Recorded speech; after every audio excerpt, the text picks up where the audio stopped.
Dans cette vidéo, je vais vous parler de mon expérience personnelle, c'est-à-dire que j'ai pu rencontrer des investisseurs sur Paris, qui est une ville où on a la chance de pouvoir rencontrer ce type de personnes. Et je vais aussi m'appuyer sur des bouquins que j'ai lus. Donc voilà, je ne suis pas totalement légitime dans le domaine, mais de par mes lectures, je vais vous faire partager ces connaissances et vous faire avancer dans vos projets. Tout d'abord, première étape, vous devez sortir de chez vous. Vous devez sortir de votre zone de confort, sans quoi vous n'évoluerez pas et rien ne vous arrivera finalement. Pourquoi sortir de votre zone de confort? Imaginons que vous êtes en train de développer votre projet. Eh bien, ce projet n'aboutira pas le temps que vous n'aurez pas trouvé de potentiels investisseurs ou de mentors, de rencontres qui vous permettront d'éviter de faire des erreurs qui vous feront perdre du temps par la suite. Donc ne négligez pas ce genre de rencontres. Vous pourrez toujours avoir le meilleur produit si vous ne faites pas les bonnes rencontres à un moment donné. Cela ne servira absolument à rien. Votre travail, vos efforts seront finalement sans résultat. Vous devez donc vous rendre dans des lieux propices à ce type de rencontres. À Paris, vous allez trouver plein d'endroits pour rencontrer des personnes de type investisseurs ou mentors, donc qui s'y connaissent très bien dans le business et qui vous orienteront grâce à leurs conseils. N'ayez pas peur du monde de la nuit. Quand je parle du monde de la nuit, ce ne sont pas les boîtes de nuit pour vous amuser avec vos amis, mais ce sont aussi et surtout pour faire des rencontres business, des lieux où vous allez rencontrer ce type de personnes qui ne se montrent pas forcément. C'est-à-dire que ce sont des personnes discrètes, des personnes qui ont leur cible aussi. Et par exemple, dans les bars à cocktails, vous allez rencontrer ce genre de personnes. Si vous vouliez quelques adresses, n'hésitez pas à nous contacter par mail, ce sera avec plaisir, avec Rémi, on vous répondra avec plaisir pour vous faire part de ces bonnes adresses à Paris où vous allez rencontrer peut-être votre futur investisseur, business angel ou alors votre futur mentor. Donc une fois que vous vous trouvez dans ce genre de lieu, vous devez ressortir une nouvelle fois de votre zone de confort et aller vers ce type de personnes ou déclencher cette étincelle qui fera que vous allez aborder cette personne et pouvoir entamer une bonne discussion et passer un bon moment aussi. On en vient à la deuxième étape, votre comportement. C'est l'une des étapes clés et sûrement la plus importante puisqu'elle vous permettra d'aborder la personne, de tenir une discussion avec et de faire de vous quelqu'un qui sera crédible, qui sera efficace et qui prépare aussi son avenir, quelqu'un de pragmatique. Pour adopter le bon comportement, je vous conseille une lecture. C'est le bouquin de Dale Carnegie qui s'intitule « Comment se faire des amis ». Dans ce bouquin, vous allez retrouver les étapes clés, les étapes importantes pour rencontrer votre mentor ou business angel. Je vais évoquer quelques-unes de ces étapes par rapport à ce que aussi moi j'ai connu.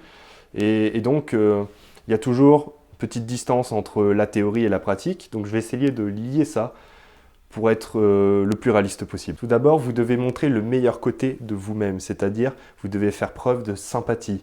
C'est extrêmement important, puisque face à une personne, si vous vous comportez de façon douteuse, cela ne pourra pas créer la moindre amitié, le moindre lien avec votre interlocuteur. Quand je parle de sympathie, vous ne devez pas montrer immédiatement votre intérêt pour cette personne. Si vous cherchez un investisseur, vous n'allez pas lui dire « je cherche un investisseur » ou « je cherche de l'argent ». Vous devez tout d'abord apprendre à connaître cette personne, parler un peu de vous et surtout s'intéresser à votre interlocuteur.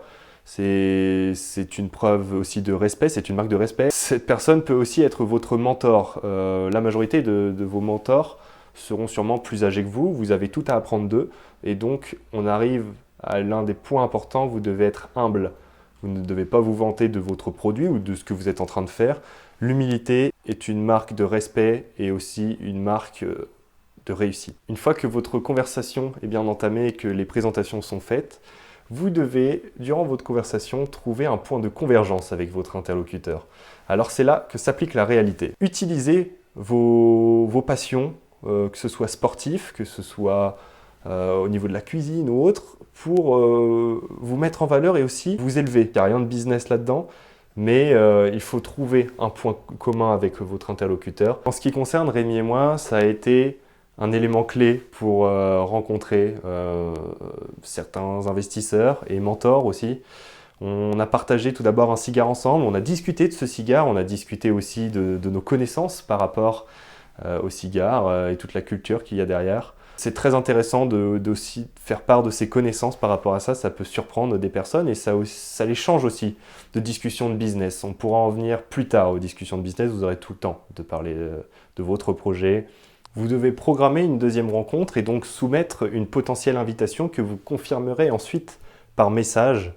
Et c'est ensuite que vous allez établir une nouvelle relation qui sera textuelle et ensuite viendra une deuxième rencontre. Là, vous aurez déjà passé une très belle étape.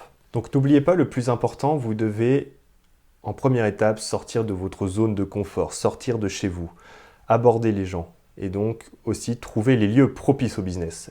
Et deuxième étape, votre comportement que vous devez soigner. Pendant les vacances, j'ai eu quelques lectures, des lectures qui concernent le MLM, le business model, donc très schématique ce bouquin. J'ai retravaillé aussi un peu un livre que vous connaissez tous, pour ceux qui s'intéressent à l'investissement, Père riche, Père pauvre, qui dans les premiers chapitres est très intéressant. Au fur et à mesure de la lecture, il y a quelques notions un peu vagues et à remettre en question par rapport à cet auteur. C'est aussi des points de débat avec votre potentiel interlocuteur qui verra que vous lisez des livres orientés vers ça, que vous vous battez tous les jours pour atteindre votre objectif et ce sera quelque chose qui le séduira aussi puisqu'il vous fera confiance, il voit que vous travaillez, que vous vous intéressez aussi au sujet.